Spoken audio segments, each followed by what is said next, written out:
You may have noticed in the Gospel reading this morning from St Mark that on two occasions, St Mark talks about the quite profound impression that Jesus has on those who were listening to him at the synagogue in Capernaum.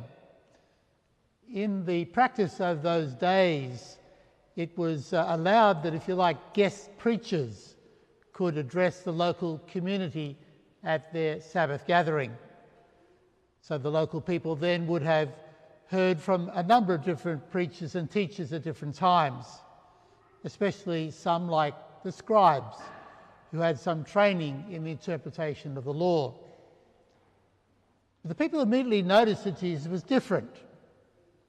They sensed that when he spoke, as they said, he spoke with authority, an authority they had not experienced before.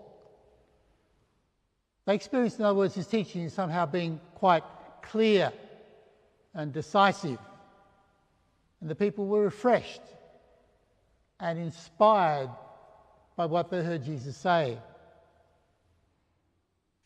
When we think about it, being able to benefit from clear and sound teaching is really a great blessing. You know, in the world that we live today, we're exposed to a whole wide range of ideas and attitudes on all manner of things. Because we're living in an age where there has been a rapid advancement in modes of communication and in the spread of information. So from newspapers to radio to television to the internet and now to social media, we've experienced living through vast changes in information technology. And so our minds have actually become quite saturated with a whole different range of views and opinions, images and new ways of thinking.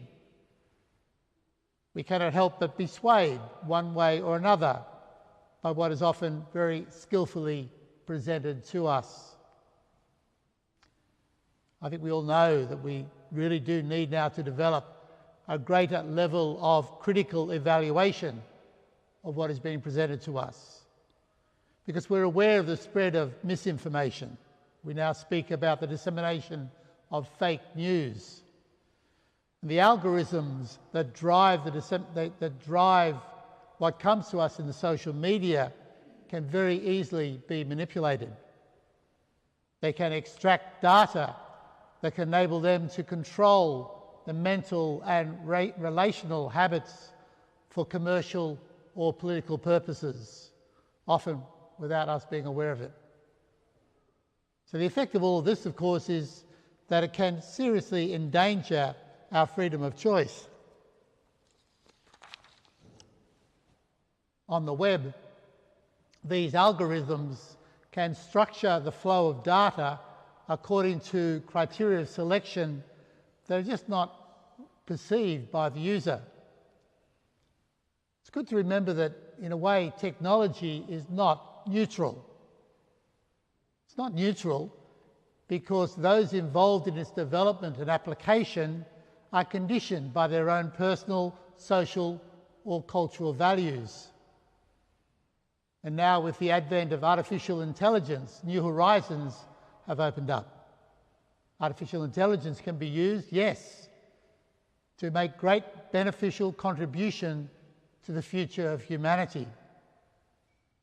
But it can be used also in very dangerous ways to control and manipulate human freedom.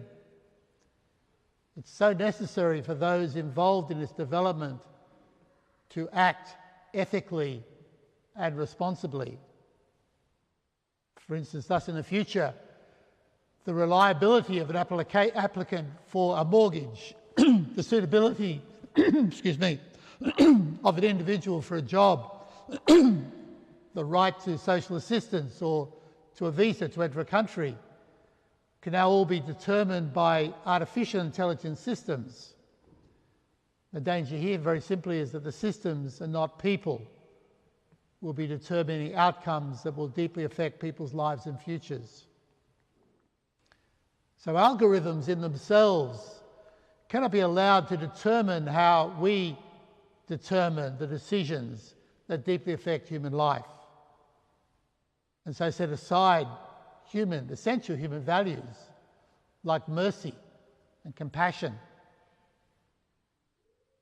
So in this new and emerging world of social communication, it's so important that we actually have a sound foundation for our own thinking and evaluation of what is being proposed to us. More than ever, we need a sound, authoritative foundation for our lives. And we have it in our Catholic faith. Like the people in the synagogue, we know that in the teachings of Jesus, we have the truth about human life. And in the midst of a bewildering array of ideas and attitudes, we must constantly look towards Jesus and his teaching to ensure that we have a sound grounding for the way we think and act and live out our lives. And further to this, we're really blessed in the Catholic Church to have a systematic articulation of our faith, which is found in the Catholic Catechism. Because the Catholic Catechism contains the essential and fundamental content of the Catholic faith in a complete and summary way.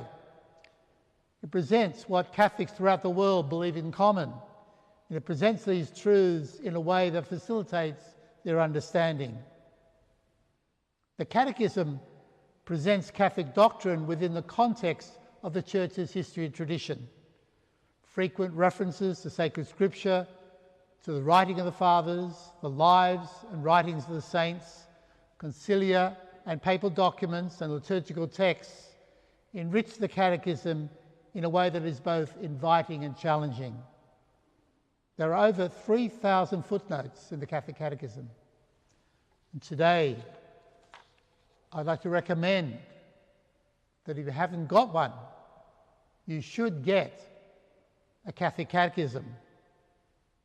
In 1992, when Pope St. John Paul II promulgated the Catechism, he said that we will find in this genuine, sympathetic presentation of the faith and Catholic doctrine that is a totally reliable way to present each and every part of the Christian message to the people of our time. This is a wonderful blessing for us as Catholics, because the Catechism is an authoritative source of the unchanging essentials of our faith. And at a time when it is so easy to become confused and uncertain about what we believe, we have the consolation of this faithful presentation of the ancient apostolic faith. And it's a protection against being led this way and that by the prevailing winds of thought in our society. So like the people in the synagogue that we read of this morning, we too can say, here is a teaching that is new and with authority behind it.